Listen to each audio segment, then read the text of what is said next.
Okay, so quick little video on the neck, right? Like, what is a neck exercise? What does the neck do, right? What does the neck do when you move around? And to like figure that out, exaggerate using the neck and you'll see what it does. So this is why it's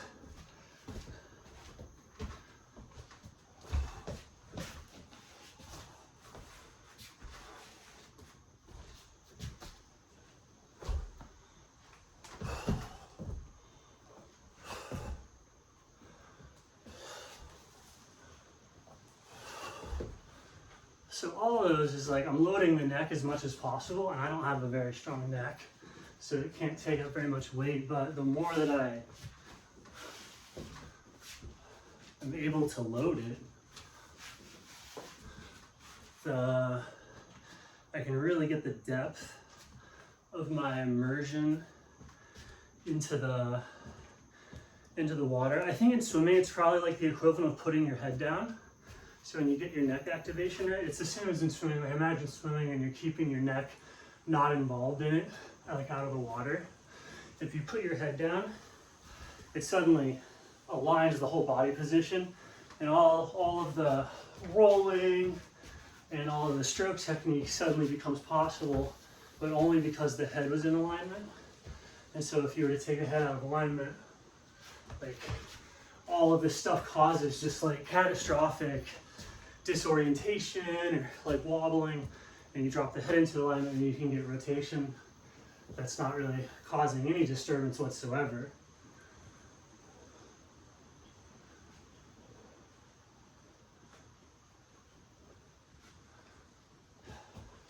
So having your head active in daily life is the same thing as swimming with your head down. So most people are kind of treading water and swimming with their head up. You put your head into it and you start using your neck. You're using it for everything. Like what I'm saying is like a no duh to dancers and athletes, but this is what the neck does. So if any of these things are hard, or like if it would be like dicey postures for you, I don't even have any like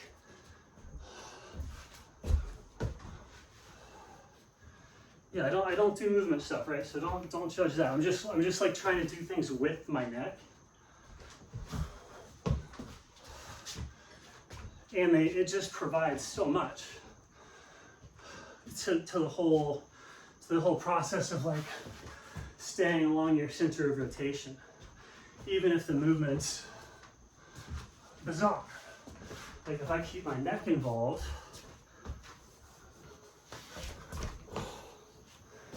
then it's like it's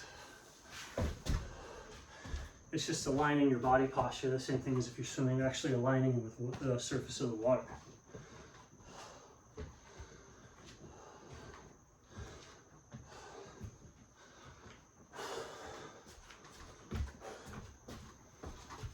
So what is a neck exercise? I don't know, you could do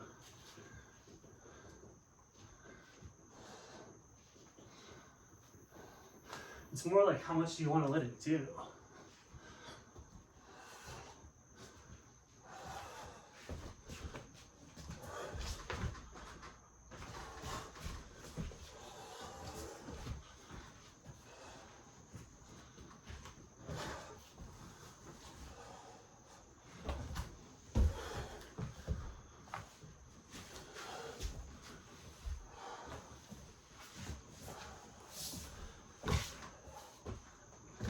That's pretty cool.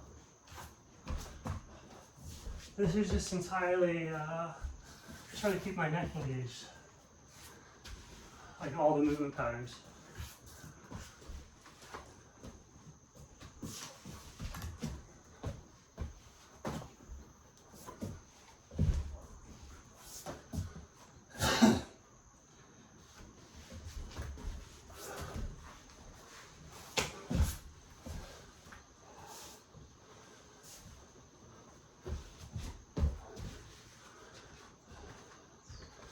So there's just there's like a surface, and then the effect of you being aligned with the momentum of your body water is identical to the effect of a person's position when going through water. It's identical, right? So in some situations, low water, just slosh through it. Doesn't matter what I think or what you think, you can ignore it. But sometimes situations rise up, and then suddenly it is more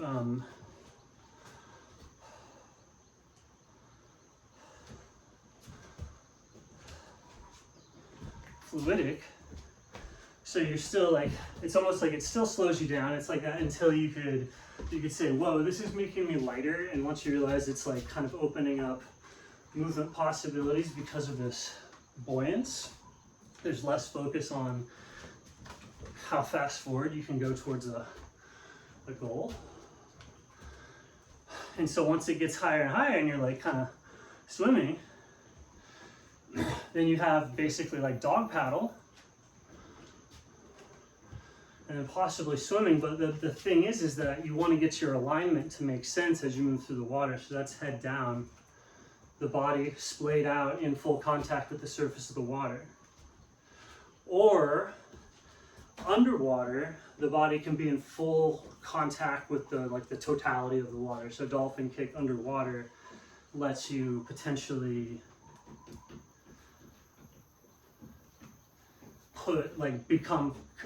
go into the buoyant point of the water itself, that neutral buoyancy, and kick off of that, and that'll let you swim like a fish.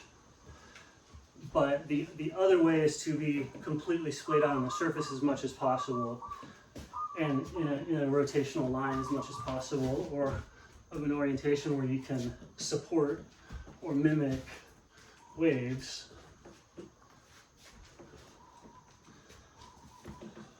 Basically in a giant river as your metabolism runs through you. Super complex, but also you're just like this energy pattern standing inside of a body of water that's this shape. That's what all the complexity amounts to, is like you're a fractal innervation of metabolic reactions into a single body of water in this shape. And as you move through and move space-time itself as you move, like as you do this to your body, you know that you're jiggling and moving the substrate that's giving rise to all of your perception around you.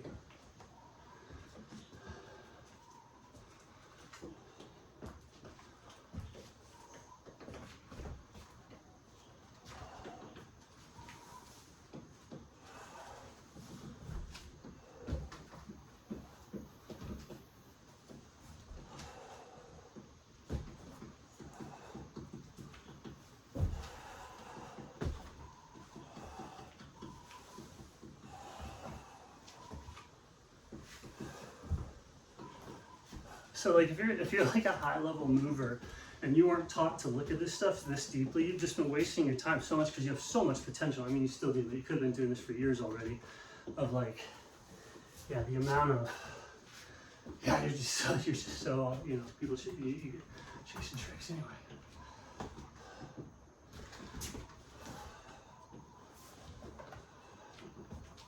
I learned this from watching the Australian breakdancer. Like, she was doing it.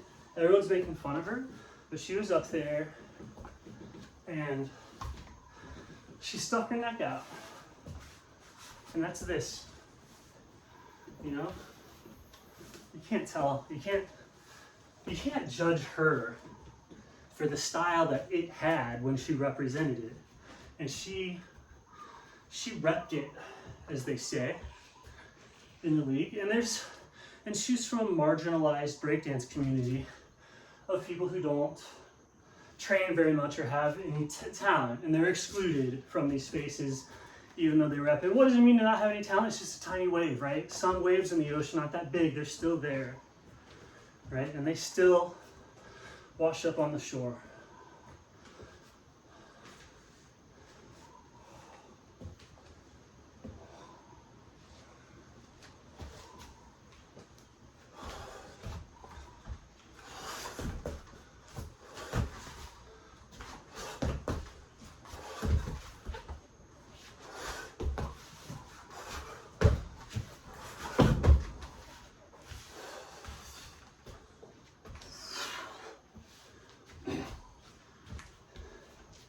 Yeah, this is everything that you can do if you want to start doing neck exercises.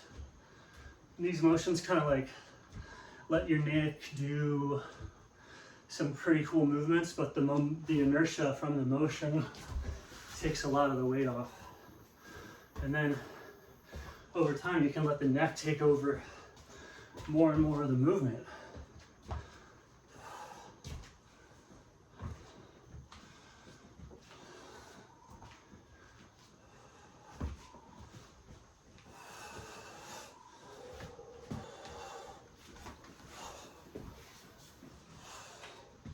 And then, like I was saying before, super important to grab your brain.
So when you squat down this low, no matter what, you're kind of in a pool of water. So you can send a wave backwards behind you and catch it. And since it's a wave, it's going to cause your arm to go up. And as it's going by, your neck will be in enough water that it has freedom to move.